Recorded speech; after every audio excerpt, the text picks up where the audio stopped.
कायोत्सर्गं करोम्यहम्।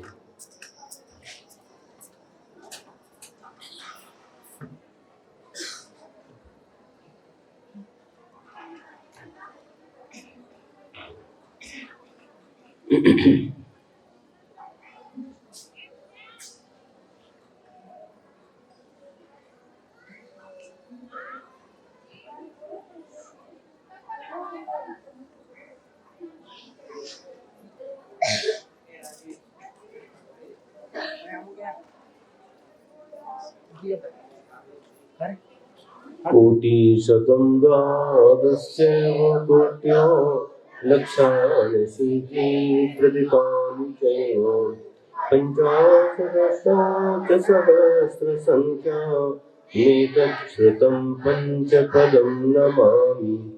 अरहन्तभाष्यर्थं गणधरभेदेहं गन्थ्यं सम्मं प्रणमामि भक्तियुक्तो सुरनाणुमहो वयं शिरसा इच्छामि वन्ते सुदभक्ति काउशुभोगोदसानित्यम् अंगो अंगो पैंडे पावडे पर्यम्य सुत परमाणि योग पुभवे चूरिया चेव सुतथे थुई धम्म कहयम शानिच्य कालमंचेमि पूजेमि वंदामि नमस्सामि दुखखो कमखो बोहिलाओ सुवैगमनम समाहि मरणम जिनगुण संपत्ति हो मध्यम अपराणिक श्री आचार्य वंदना व्यायाम श्री मत्सृत भक्ति कायो सर्वम करोमि हम।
श्रुतजलधि पारगेभ्यः स्वपरमति विभावना पटुमतिभ्यः सुचरित तपोनिधिभ्यो नमो गुरुभ्यो गुणगुरुभ्यः छत्तीस गुण समग्रे पंचवियाचार कर्ण संदर्शे शिष्यानुग्रह कुसुमे धम्मार्ये सदा वन्दे गुरुवत्ते संयमेन तरन्ति संसार सागरं घोरम् चिन्वन्ति अर्थकम्मं जन्मर्मणं न पावयन्ति ये नित्यमृतमन्त्रहोमनिरता ध्यानाग्निहोत्राकुलाः सत्कर्माभिरतास्तपोधनधनाः साधुक्रियाः साधवः शीलप्रवरणगुणप्रहरणा चन्द्रार्कते ज्योतिका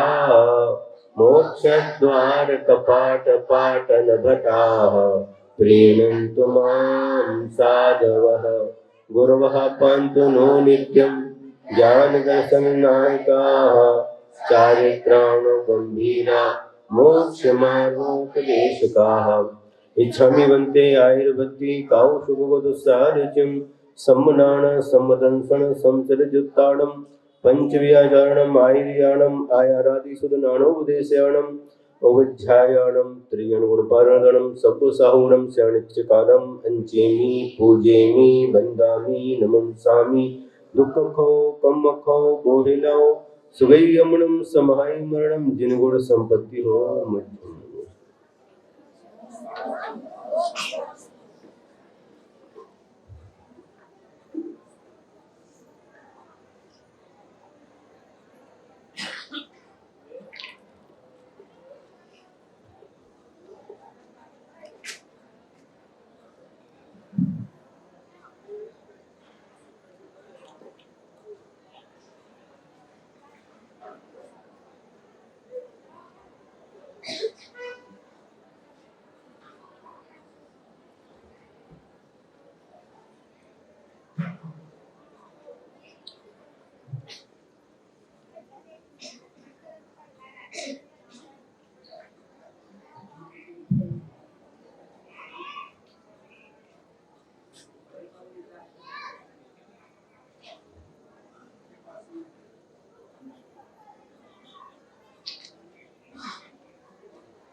दोनों हाथ जोड़ेंगे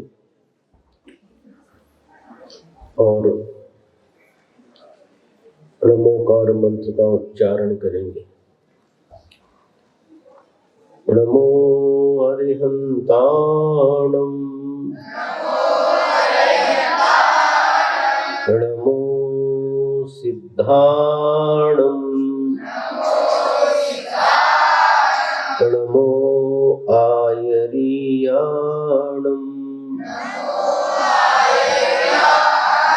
नमो वज्झायाणं,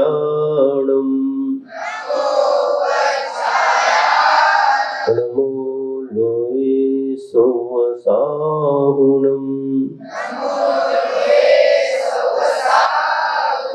एसो पंचणमो यारो सौव पावपनाशनो मंगलाणं च सौवेसिं परमं हवै मंगलम्, परमं हवै मंगलम्। जय गुरु पंच परमेष्ठी भगवान की, 2400 तीर्थंकर भगवान की, एलोरा के मूल नायक देवाधिदेव श्री पार्श्वनाथ भगवान की, 10 लक्षण महापर्व की, उत्तम शौच धर्म की, परम पूज्य आचार्य गुरुवर श्री विद्यासागर जी महाराज की, परम पूज्य आचार्य श्री समय सागर जी महाराज की, निर्यापक श्री नियम सागर जी महाराज, परम पूज्य मुनि श्री अभिनंदन सागर जी महाराज की जय।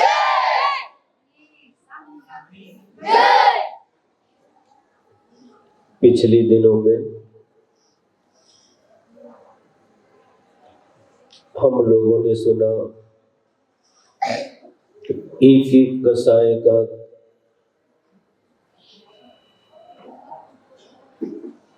जो विरोधी है वो है एक एक धर्म है, और धर्म का विरोधी एक एक कषाय है। क्रोध कषाय के अभाव में उत्तम क्षमा धर्म प्रकट होता है, मान कषाय के अभाव में उत्तम मार्दव धर्म उत्पन्न होता है, माया कषाय के अभाव में उत्तम आर्जव धर्म प्रकट होता है, और लोभ कषाय के अभाव में उत्तम शौच धर्म प्रकट होता है। समझ में आ रहा? लेकिन विशेषता इतनी है कि एक कषाय तो कहां तक रहती है, 10वें गुण स्थान तक सूक्ष्म लोभ का उदय पाया जाता है। शेष 3 कषाय 9वें गुण स्थान तक रहती है, फिर इनका अभाव कहां होता है?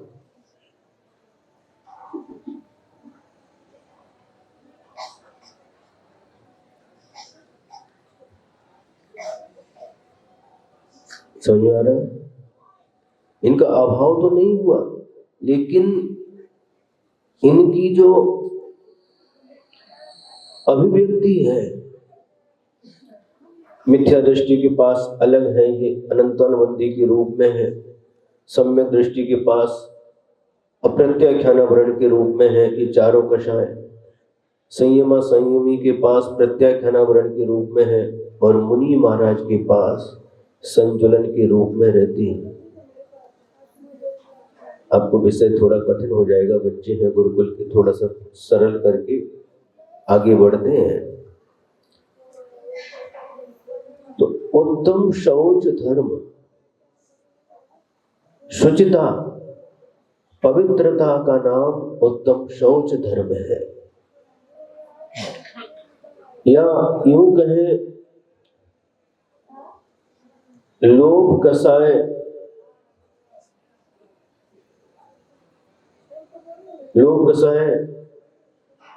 तृष्णा, आकांक्षा, इनके कारण से हमारी आत्मा के अंदर उत्तम शौच धर्म प्रकट नहीं हो पाता।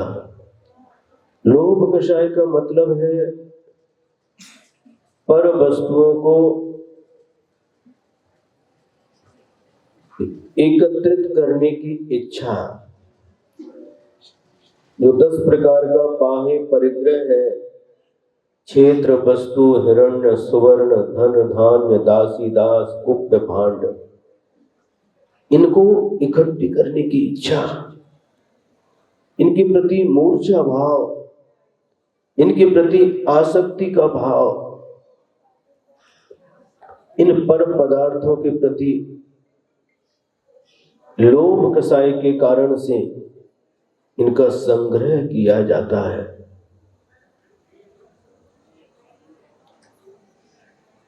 ये तृष्णा कभी भी शांत नहीं होती। तृष्णा का मतलब क्या है? और प्राप्त करने की आकांक्षा। जो प्राप्त हुआ है उसमें असंतोष, जो प्राप्त हुआ है उसमें असंतुष्टि और प्राप्त करने की इच्छा। लेकिन कभी भी यह इच्छा पूरी नहीं होती।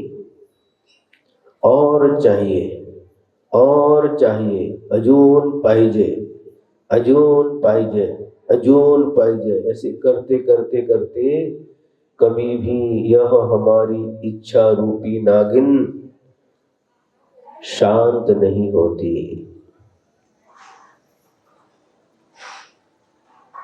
और प्राप्त करने की इच्छा में बचपन से 55 आ जाता है, वृद्धावस्था आ जाती है, लेकिन फिर भी यह तृष्णा समाप्त नहीं होती।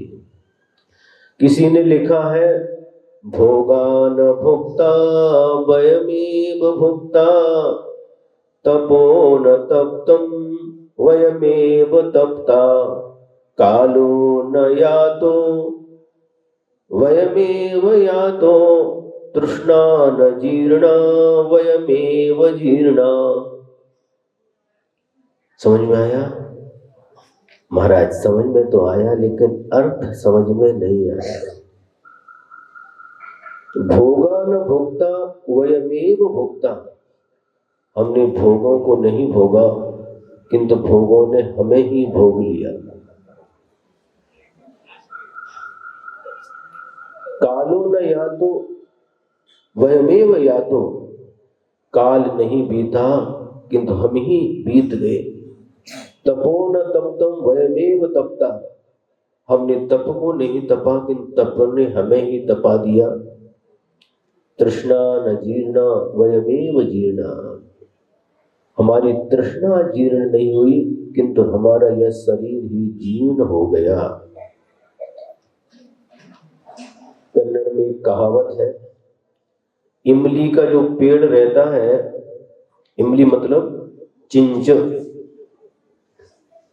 उसका जो पेड़ रहता है और कितना भी बूढ़ा हो जाए, कितना भी बूढ़ा हो जाए, लेकिन उसकी जो चिंच है, उसकी जो अंबटपना है, वह बूढ़ा नहीं होता। उसमें जो खटास है वह बूढ़ी नहीं होती। उसी प्रकार से व्यक्ति बूढ़ा हो जाता है, लेकिन उसकी इच्छाएं, उसकी तृष्णा कभी भी शांत नहीं होती। एक उदाहरण आपके सामने है। रत्न करंडक श्रावकाचार में आचार्य समंत भद्र स्वामी ने एक उदाहरण दिया है। जो बाहर जो लोग हैं आवाज नहीं कर रहे हैं, ये बाहर कौन है?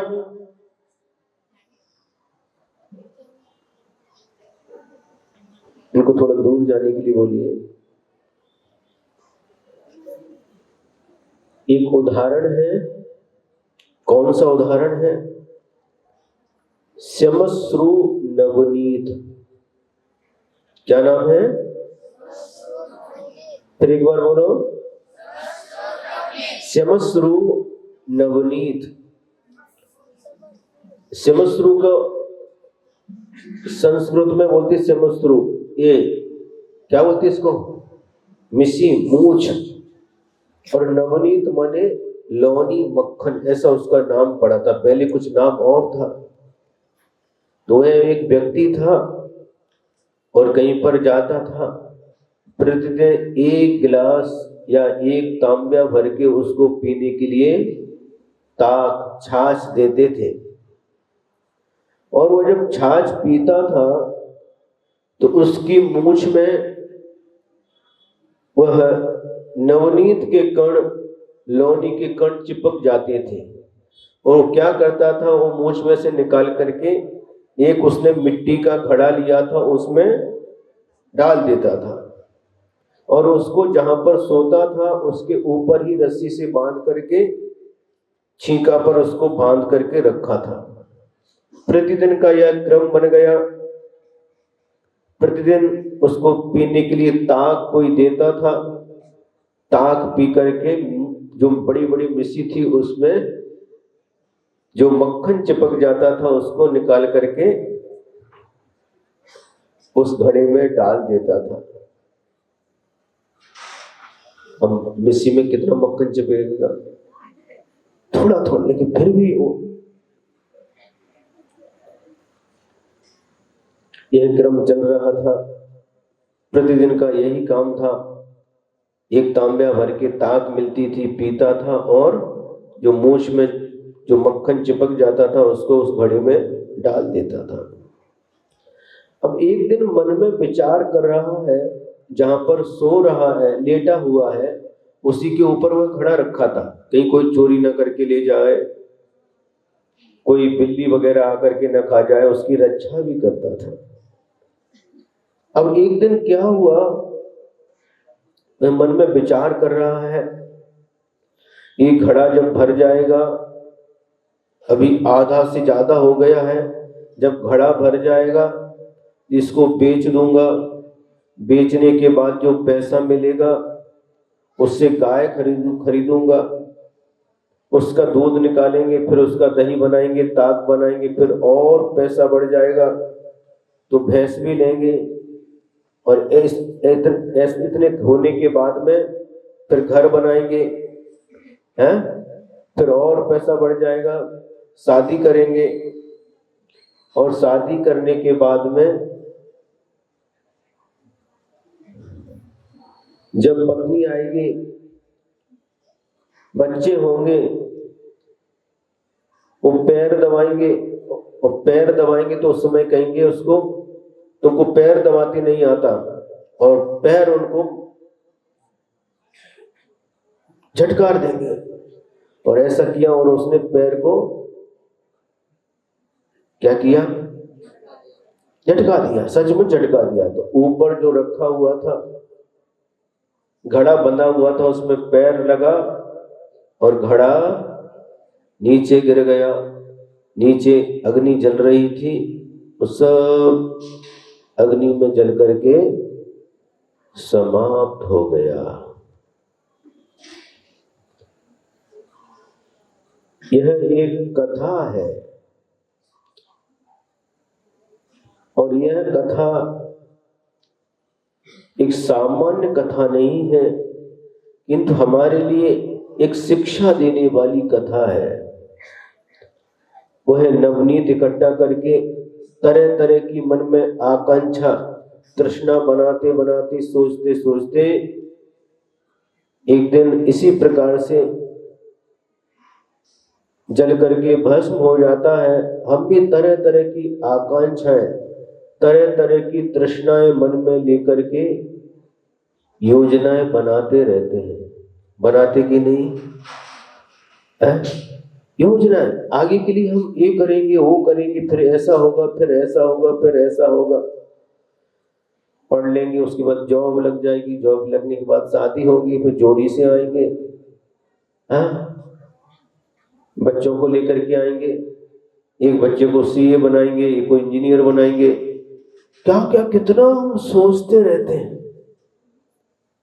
कितनी बातें हम विचार करते रहते हैं। संसारी प्राणी वर्तमान में कम जीता है, या तो भविष्य के बारे में सोचता है, नहीं तो जो हो चुका उसके बारे में सोचता है। भविष्य की चिंता करता है, नहीं तो अतीत के बारे में विचार करता है, लेकिन वर्तमान में नहीं जीता। आचार्य कहते हैं, यदि हम भविष्य के बारे में सोचते हैं, भविष्य हमारे हाथ में नहीं है, और अतीत बीत चुका है, इसके बारे में भी सोचने से कोई मतलब नहीं है।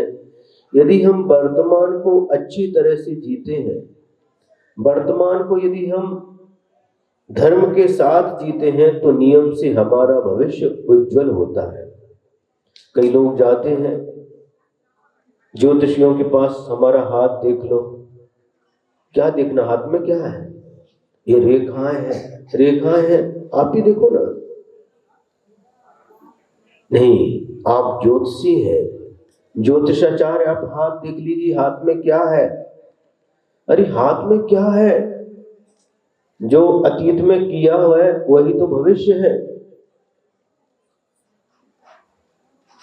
जो अतीत में, भूतकाल में जो कार्य किया है वही तो भविष्य बन करके आता है सामने, और कोई दूसरा नहीं आता। ज्योतिषाचार हमारा भविष्य बता सकते हैं, लेकिन गुरु हमारा भविष्य बना देते हैं।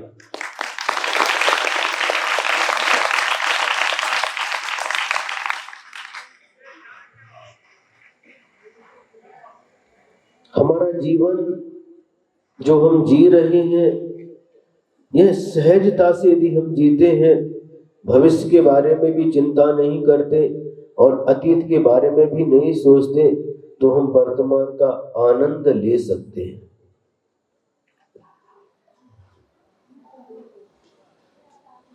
यह तृष्णा हमारे लिए भव भव में रुलाती है, और इससे विपरीत है संतोष। लोभ कसाय से विपरीत क्या है? संतोष। संतोष का मतलब क्या है? जो मिला है उसी में संतोष करना, जो मिला है, जो प्राप्त हुआ है, उसी में आनंद मनाना। असंतोषी व्यक्ति जो प्राप्त हुआ है उसका आनंद नहीं ले पाता, और की चाह में उसका कष्ट, उसका दुख झेलता रहता है।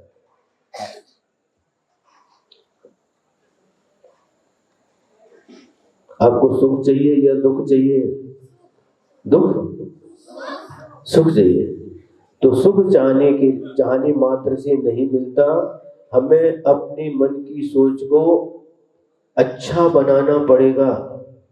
कैसा बनाना पड़ेगा? अच्छा बनाना पड़ेगा। वर्तमान में हमें जीना पड़ेगा, और वर्तमान में जीते हुए लोभ कषाय नहीं चाहिए। कितना चाहिए? कितना चाहिए? बस क्या चाहिए हमारे लिए? पेट भर भोजन, पहनने के लिए कपड़े, और रहने के लिए मकान। एक पिक्चर देखी थी, जब आपके जैसे थे, और उस पिक्चर का नाम था रोटी, कपड़ा और मकान। क्या चाहिए? पेट भर भोजन, रहने के लिए मकान, और पहनने के लिए, शरीर को ढकने के लिए कपड़ा।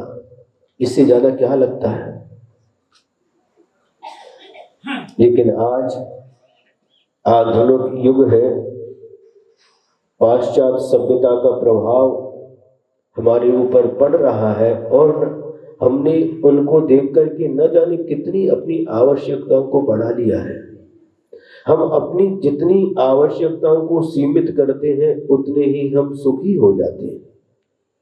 जिसकी जितनी ज्यादा आवश्यकता है, जिसकी जितनी ज्यादा आकांक्षाएं होती हैं, वह उतना ही अधिक दुखी होता है। जिसकी आकांक्षाएं सीमित हो जाती है, कम से कम, वह उतना ही सुखी होता है। अब देखिए मुनि महाराज के पास क्या है? न घर है, न मकान है, न दुकान है, न खेती है, न बैंक बैलेंस है। क्या है? कुछ भी नहीं है। लेकिन फिर भी मुनि महाराज सुखी है या दुखी है? सुखी है। गुणभद्र स्वामी ने मुनि का पर्यायवाची सुखी शब्द रखा है आत्मानुशासन में। सुखी है, मुनि महाराज सुखी है। इनके पास तो कुछ भी नहीं, फिर सुखी कैसे है? जिनके पास ज्यादा रहता वो सुखी होते होंगे और जिनके पास कम है वह दुखी है, ऐसा सोचना गलत है। एक बार की बात है, गुजरात में बिहार चल रहा था, गुरुदेव आचार्य श्री विद्यासागर महाराज जी के साथ में, और उस समय शायद गुजरात की एमपी की भी हो सकती है, और एक व्यक्ति चल रहा है, छोटे से मोबाइल आते हैं ना ये बटन वाले, उसको लेकर के, और उसमें आचार्य चल रहे हैं, हम लोग भी साथ में चल रहे हैं, और उसमें एक वो गाना लगाया उसने। वह गाना था पिक्चर का। क्या गाना था वो? मुसाफिर हूं यारो, न घर है ना ठिकाना, बस चलते ही जाना। ये कोई पिक्चर का गाना है ना, और ये बस लगाया तो आचार्य की दृष्टि ऐसे पीछे मुड़ करके देखा आचार्य ने, तो लगा कि आचार्य को शायद अच्छा लगा, तो उस व्यक्ति को आगे कर दिया। आचार्य को फिर सुना आचार्य ने, आचार्य बहुत हंसने लगे। आचार्य बोले, अरे ये गाना तो अपने लिए है, मुसाफिर हूं यारो, न घर है न ठिकाना, बस चलते ही जाना।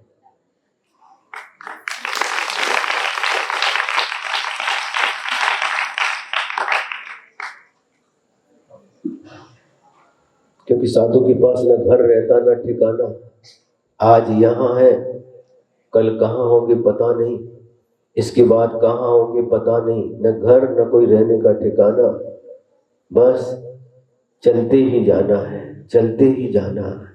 कब तक चलना है? कब तक चलना है?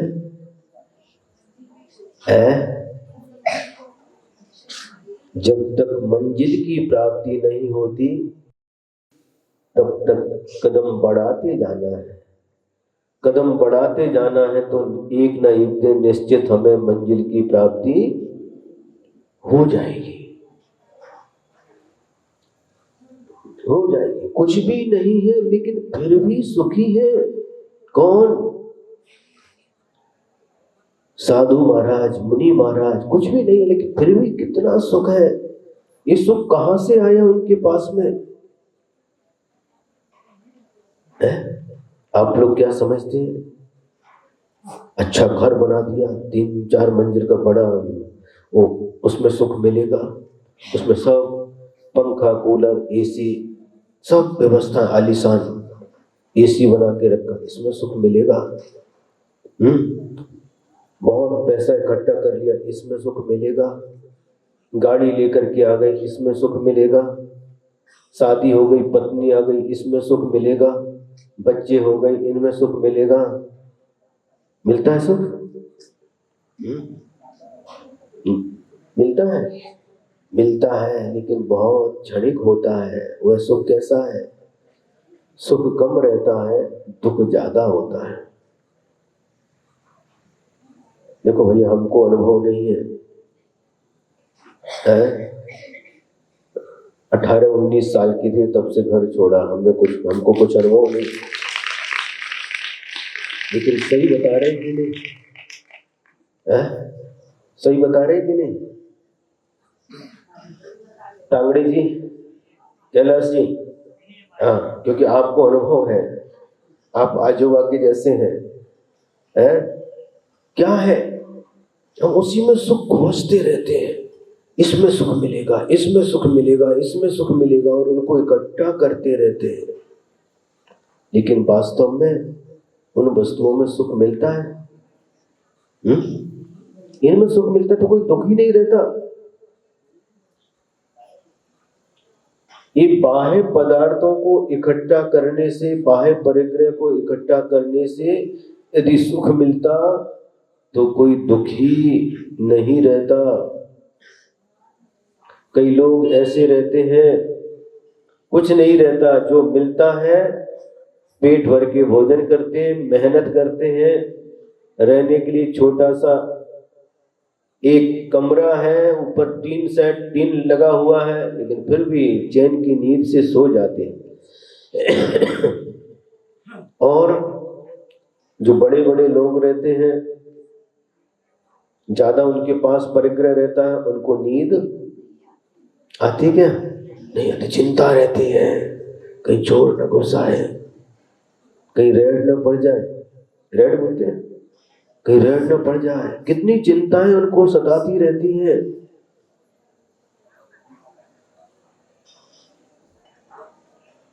लेकिन ये बाह्य वस्तुएं और इनके प्रति जो मोह है, बस यही हमें भटकाता है।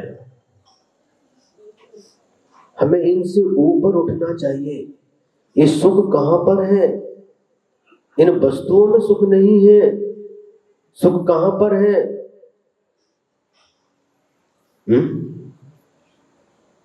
कहां पर है सुख? बोलो। बोलो, कितना अच्छा उत्तर दिया बच्चे ने, मोक्ष में है। बोला, वाह, बिल्कुल सही बोला, सच्चा सुख तो मोक्ष में है। क्या नाम है आपका? सुधन। कौन सा गांव?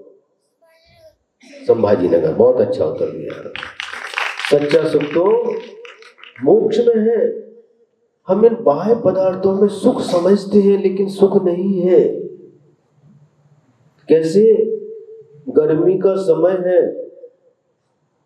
गर्मी का समय है, और सूर्य की किरणों से सारी धरती तप गई है।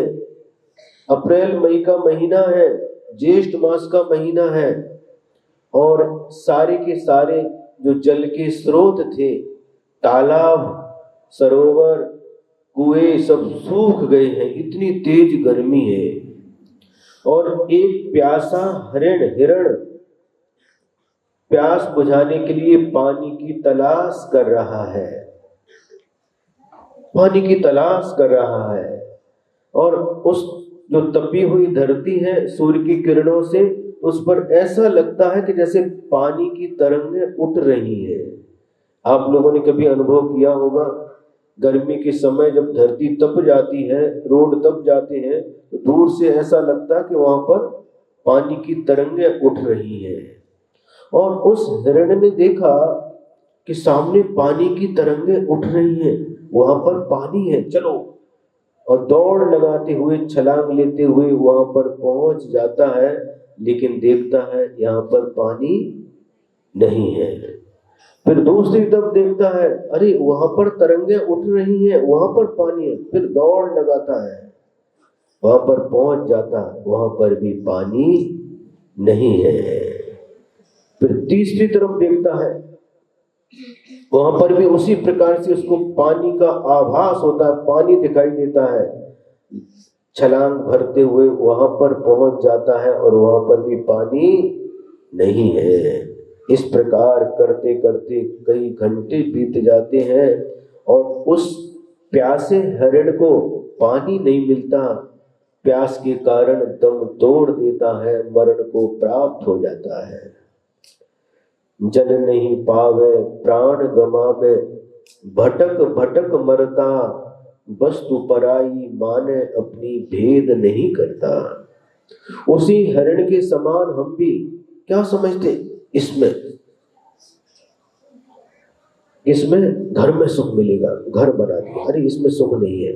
गाड़ी, अच्छी गाड़ी होना चाहिए, अच्छी गाड़ी, अच्छे मॉडल की गाड़ी खरीद, इसमें सुख मिलेगा, अरे इसमें भी नहीं है। पैसे में सुख मिलेगा, बाद में लगता है इसमें भी सुख नहीं है। पत्नी में सुख मिलेगा, बाद में महसूस होता है इसमें भी सुख नहीं। इस प्रकार पूरा जीवन जीते जीते इस सुख की फूंक लेकर के दौड़ते रहते हैं, इधर उधर भागते रहते हैं, और कोई भी हमें सुख हासिल नहीं हो पाता। हम भी उसी हिरण के समान एक दिन प्राणों को छोड़ देते हैं और इस दुनिया से विदा ले लेते हैं।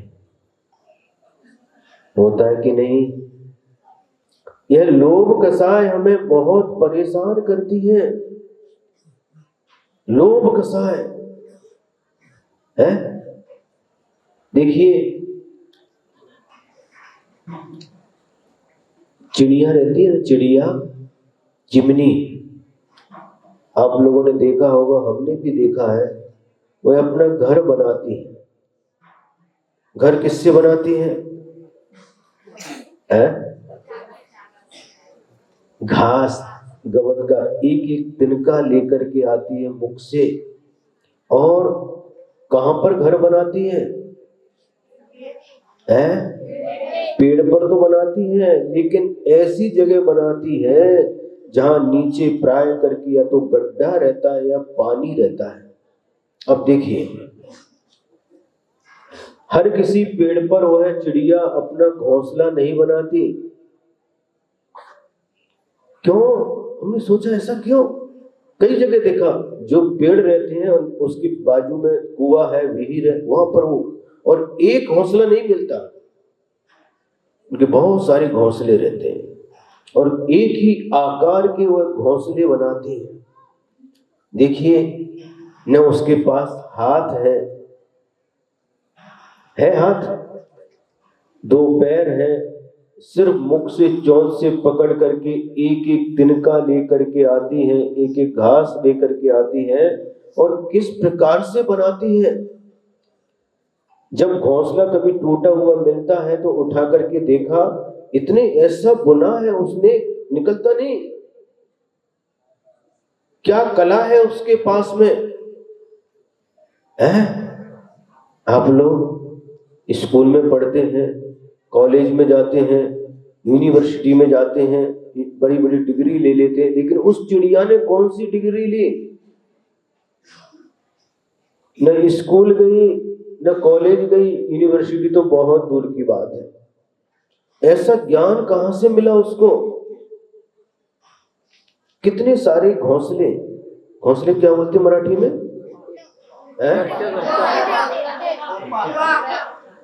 अरे एक बोलो, अरटी, करटी, हाँ ठीक है, जो भी बोलते समझ में आ गया ना।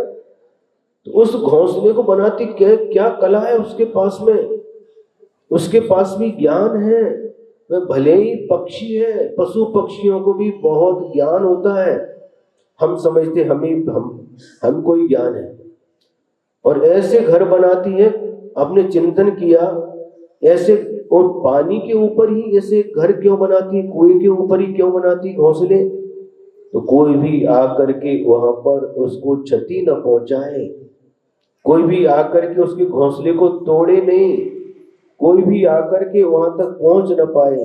यह वो संगी पंचेंद्री है, उसके पास भी मन है, वह बोल नहीं सकती लेकिन वह भी समझ सकती है, समझ करके काम करती है, अपने अंडे देती है, उनको सेती है, और इसके बाद में अंडा फूट करके जब उसमें से बच्चा निकलता है उसको भी संभालती है। जब तक बच्चा छोटा रहता है, उड़ने के लिए उसके पास पंख नहीं रहते, एक एक दाना लेकर के आती है, चावल आदि, और जाकर के उसका जो बच्चा रहता है वो चूं चूं करता है और उसकी चोंच को खोलता है, अपनी चोंच से वह दाना उसकी चोंच में डाल देती है। देखा आपने? नहीं देखा? देखा। एक एक दाना लाती है और उसके चोंच में डालती है। तो एक दिन बच्चा बोला, माँ तुम कहाँ जाती हो? मैं दाना लेने के लिए जाती हूँ। माँ मैं भी आपके साथ चलूंगा। नहीं बेटा, तुम अभी छोटे हो, अभी नहीं, बाद में। कुछ दिन हुए, फिर बोला, माँ तुम मुझे भी साथ में लेकर के चलो, मैं भी साथ में चलूंगा। नहीं बेटा, तुम अभी उड़ नहीं सकते। नहीं माँ देखो, अभी हमारे भी पंख आए हैं। हाँ बेटा, तुम्हारे पास पंख है, तुम उन पंखों को फड़फड़ा सकते हो, लेकिन इन पंखों में अभी उड़ने की शक्ति नहीं है, उड़ने की ताकत नहीं है। और ठहरो, थोड़ा थोड़ा और ठहरो, जब पंख मजबूत हो जाएंगे उस समय तुम भी हमारे साथ में उड़ करके चलना। तो बच्चे ने पूछा, माँ तुम कहाँ जाती हो? मैं दाना लेने के लिए जाती हूँ। कहाँ पर जाती हो? जहां पर दाना मिलता है। कहां पर उड़ती हो? आकाश में उड़ती हो। माँ आकाश कितना बड़ा है? वह बच्चा पूछ रहा है, माँ आकाश कितना बड़ा है?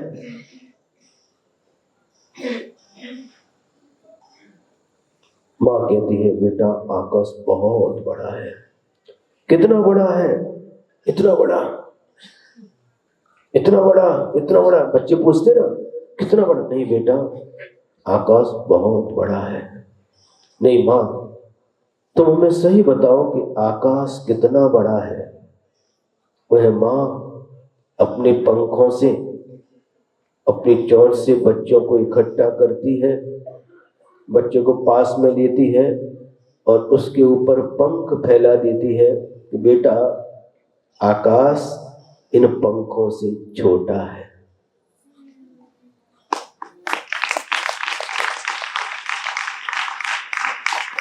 क्या मतलब हुआ? पंख तो इतने छोटे हैं। बच्चे को ढांक दिया पंख से और कहती है आकाश इससे छोटा है।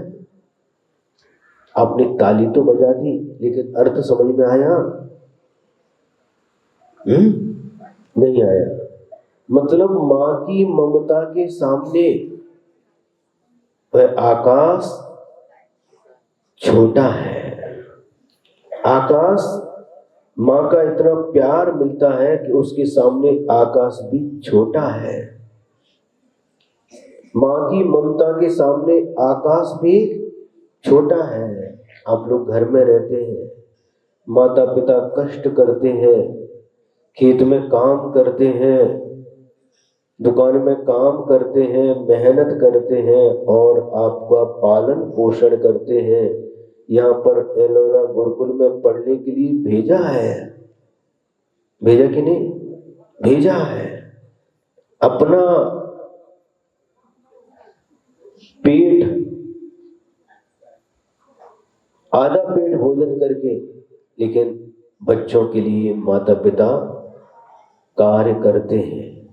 करते कि नहीं? अब हमारा ये कर्तव्य होता है कि हमें भी बड़े होने के बाद माता पिता को संभालना चाहिए, क्योंकि माता पिता ने इतना कष्ट किया है, इतना कष्ट किया है,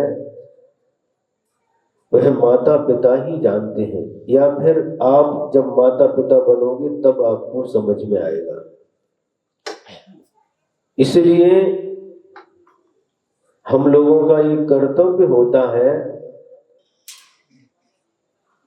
कि हमेशा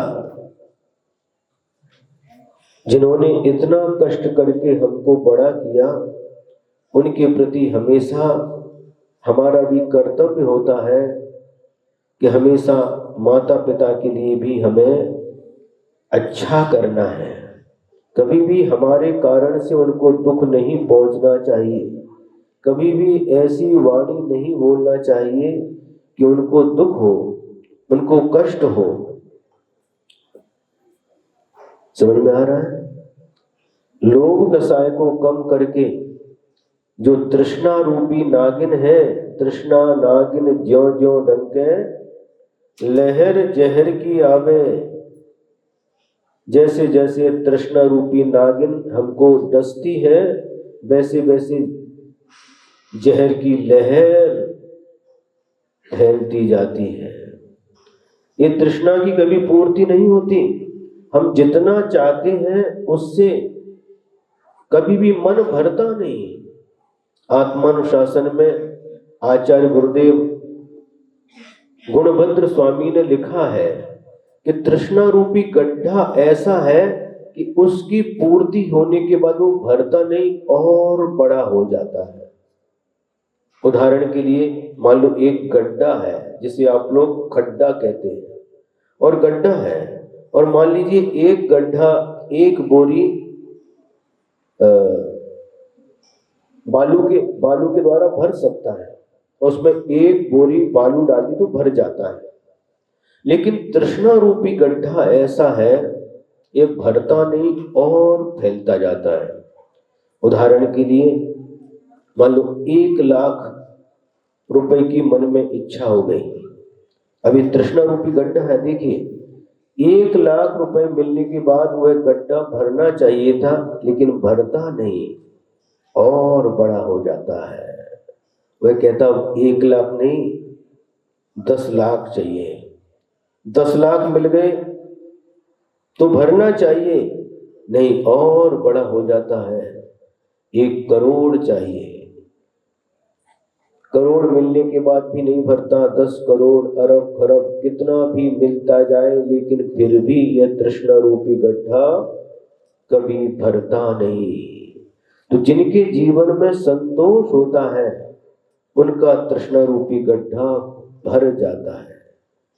संतोष, जो मिला उसी में संतोष रखना, जो प्राप्त हुआ है उसी में संतोष रखना, और प्राप्त करने की आपाधापी में अपने आप को कभी भी नहीं, इस आपाधापी में कभी भी अपने आप को नहीं खोना है।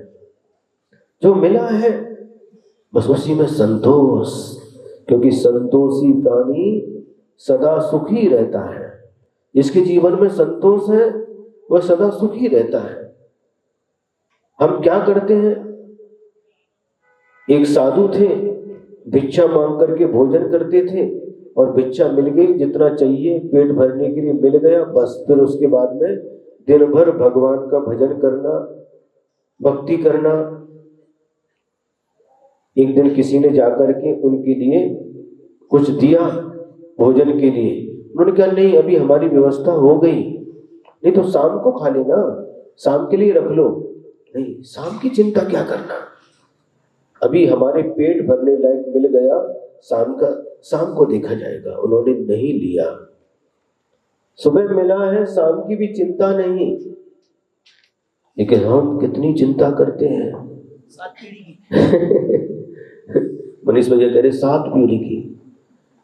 अपनी चिंता, अपने बच्चों की है। बच्चों के बाद क्या होता है?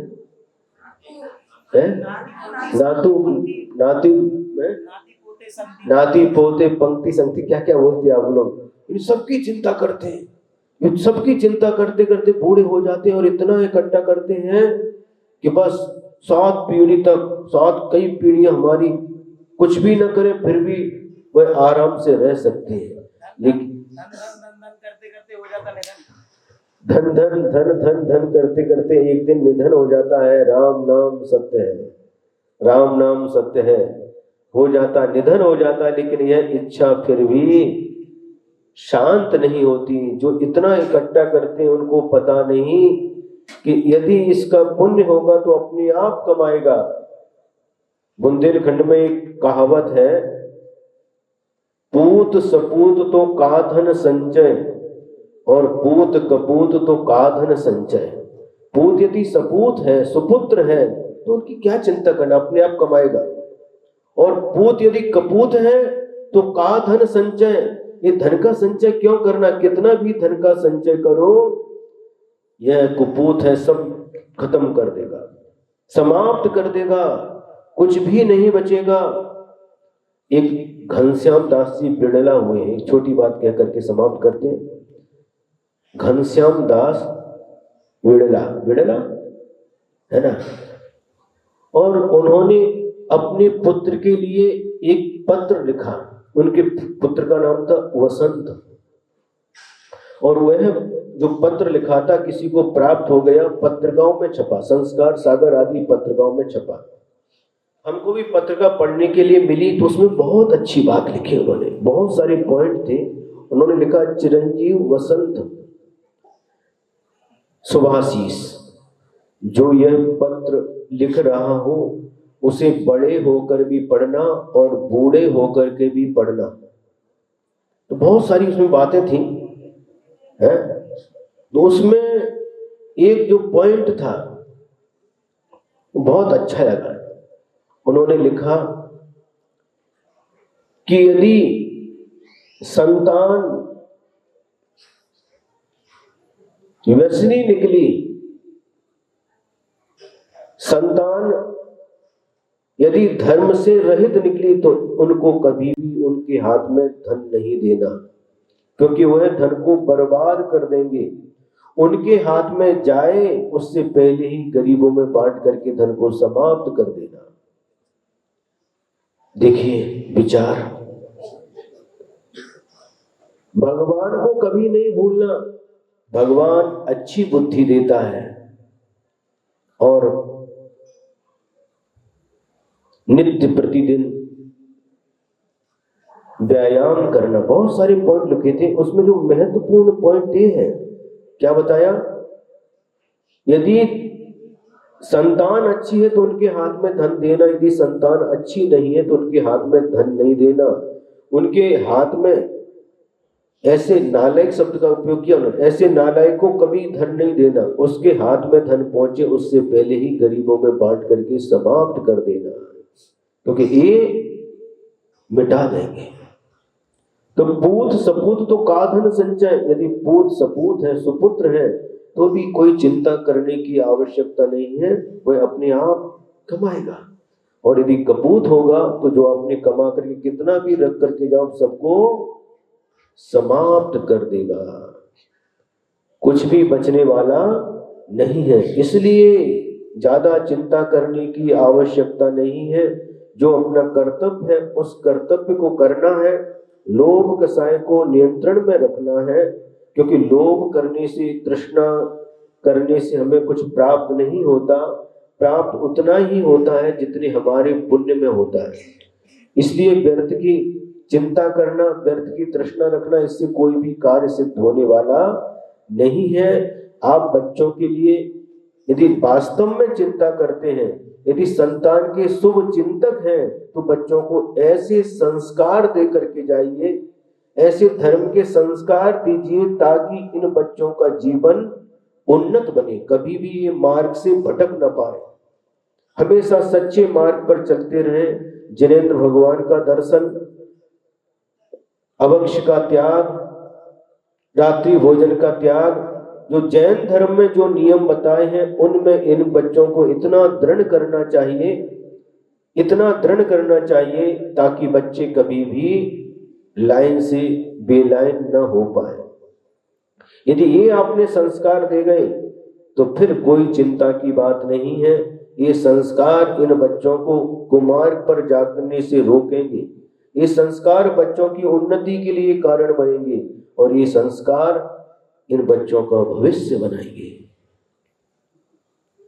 समय आपका पूरा हो चुका है, तो आज का सारांश इतना ही है कि हमें लोभ नहीं करना, नहीं तो सिमश्रु नवनीत की भांति क्या दशा होती है।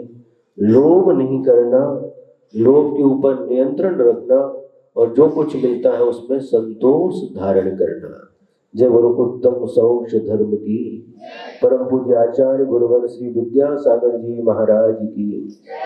नौ बार नमो बोधि समाधि परिणाम शुद्धि स्वात्मोपलब्धि शिव सौख्य सिद्धि चिंतामणिं चिंतित वस्तु दाने त्वां वन्द्यमानस्य ममास्तु देवी त्वां वन्द्यमानस्य ममास्तु देवी। 9 बार नमो कर।